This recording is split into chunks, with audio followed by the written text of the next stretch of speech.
Banyaknya pelajar SMP terjaring razia polisi karena membawa motor saat ke sekolah, membuat Dinas Pendidikan Oku mengingatkan kepada kepala sekolah agar menerapkan sanksi bagi pelajar yang menggunakan motor ke sekolah.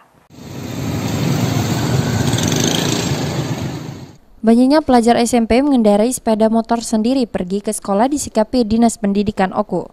Jika memang tidak boleh pelajar khususnya anak di bawah umur mengendarai sepeda motor sendiri ke sekolah.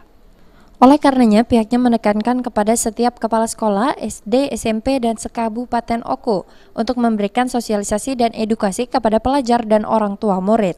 Kedepan, pihak sekolah agar lebih meningkatkan pengawasan dan tegas menerapkan sanksi. Masa depan anak-anak itu perlu kita jaga, dan ini tetap dilakukan oleh kita melalui sekolah-sekolah, tetapi orang tua juga harus memberikan dukungan. Lah kalau kita melarang, tetapi orang tuanya tidak melarang, bahkan membelikan kendaraan sepeda motor, sama juga bohong.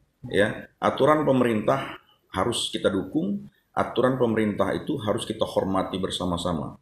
Baik kita secara kedinasan melakukan penyuluhan kepada anak-anak kita, lebih lagi orang tua itu yang sangat menentukan.